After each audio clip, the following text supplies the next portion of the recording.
અહીંયા મહાપ્રભુજી ચિંતા કરી રહ્યા છે, અનંત દોષોથી ભરેલા જીવનો પ્રભુ સ્વીકાર કેમ કરશે? અને મધ્યરાત્રિએ એક પ્રકાશ પથરાયો અને અલૌકિક રાસેશ્વર સ્વરૂપે એ ગોકુલના ચંદ રૂપે શ્રીનાથજી બાબા પ્રગટ થઈ ગયા. અને જ્યાં મહાપ્રભુજી સાક્ષાત એ રાસેશ્વર શ્રીનાથજીના દર્શન કરી રહ્યા છે, અરે પવિત્ર એકાદશીની રાત્રિએ પૂર્ણ પુરુષોત્તમ પ્રગટ થયા છે. અને પ્રભુના એ સૌંદર્ય અને માધુર્યનું દર્શન કરતા મહાપ્રભુજીના મુખમાંથી શબ્દો સર્યા, અધરમ મધુરમ વદનમ મધુરમ નયનમ મધુરમ મધુરાષ્ટકનું પ્રાગટ્ય હસિતમ મધુરમ આ સ્થાન, હૃદયમ મધુરમ ગમનમ મધુરમ મધુરાધિપતે અખિલમ મધુરમ અધરમ મધુરમ વદનમ મધુરમ નયનમ મધુરમ હસિતમ મધુરમ. મહાપ્રભુજી નેત્રોથી બાણો શ્રીનાથજીનું પાન કરી રહ્યા છે. પ્રભુના એ માધુર્યનું દર્શન કરતા એ માધુર્ય મહાપ્રભુજીના રોમ રોમમાં સમાઈ ગયું અને મધુરાષ્ટક બની અને પ્રગટ થવા લાગ્યું. વચનમ મધુરમ ચરિતમ મધુરમ વસનમ મધુરમ વલિતમ મધુરમ ચલિતમ મધુરમ ભ્રમિતમ મધુરમ મધુરાધિપતે અખિલમ મધુરમ વેણુર્મધુરો રેણુર્મધુર પાણીર્મધુર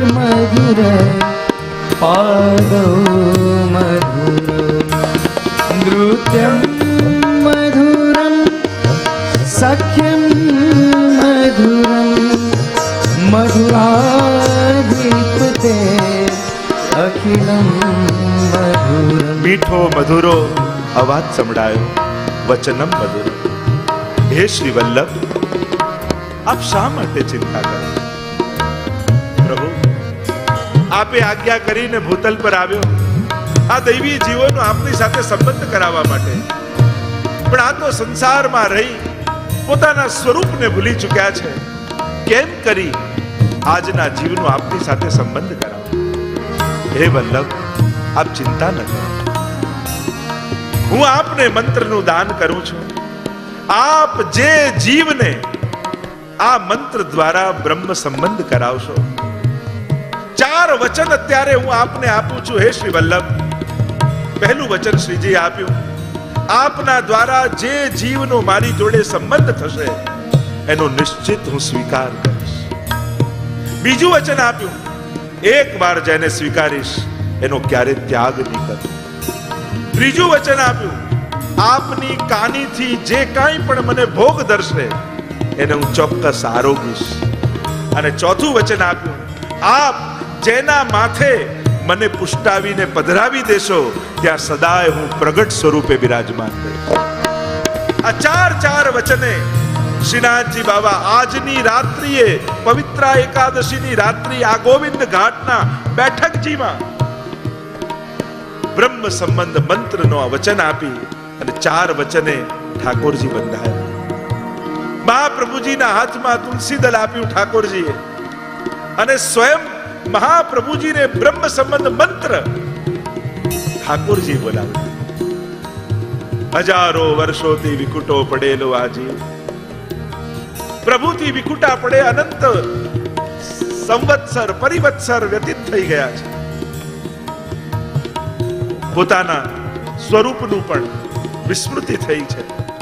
તાપ ક્લેશનો આનંદ જેને તિરોધાન થયો છે એવો હું જીવ, મારું દેહ પ્રાણ ઇન્દ્રિય અંતઃકરણ ઘર બાર આલોક પરલોક આજ સુધી જે કંઈ પણ મેં મારું માન્યું છે એ આત્મા સહિત હે પ્રભુ આપને સમર્પિત થાઉં છું. હે કૃષ્ણ હું તમારો છું. હે કૃષ્ણ હું તમારો છું.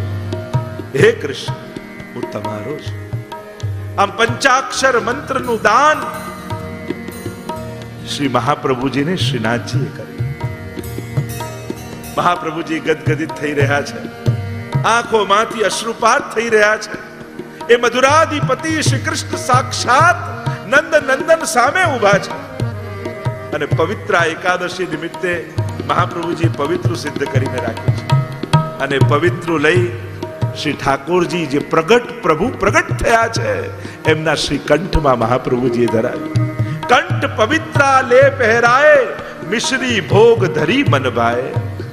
અને 360 તારનું એ પવિત્ર શ્રીકંઠમાં ધરાવ્યું અને પોતે દુનામાં રાખેલી એ કેસરવાળી મિશ્રી લઈ શ્રી મહાપ્રભુજીએ પોતાના શ્રી હસ્તથી શ્રી ઠાકોરજીના મુખારવિંદમાં પધરાવ્યું. ઠાકોરજી પ્રસન્ન થઈ ગયા.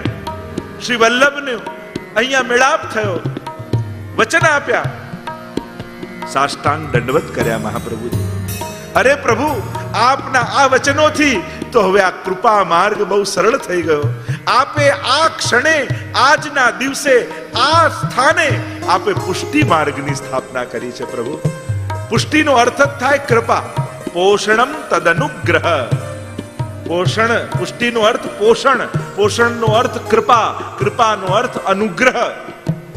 એક જ માર્ગ છે કે જીવ પોતાના સામર્થ્યથી, પોતાના સાધનથી ઈશ્વર સુધી પહોંચે. અને બીજો માર્ગ છે કે ભગવાન પોતે જીવ સુધી આવી જીવ જેવો છે એવો જીવનો સ્વીકાર કરી લે. આ માર્ગનું નામ પુષ્ટિ માર્ગ છે. પ્રભુ આપે પુષ્ટિ માર્ગને એટલે જ પવિત્ર એકાદશીનો દિવસ એ પુષ્ટિ માર્ગનો સ્થાપના દિવસ કહેવાય. આ અનુગ્રહનો માર્ગ ઠાકોરજીએ પ્રગટાવ્યો. માર્ગ તો હતો, એની વિધિ બતાવી. શરણાગતિની આજ્ઞા ગીતાજી અને ભાગવતજી બંનેમાં ઠાકોરજીએ કરી છે.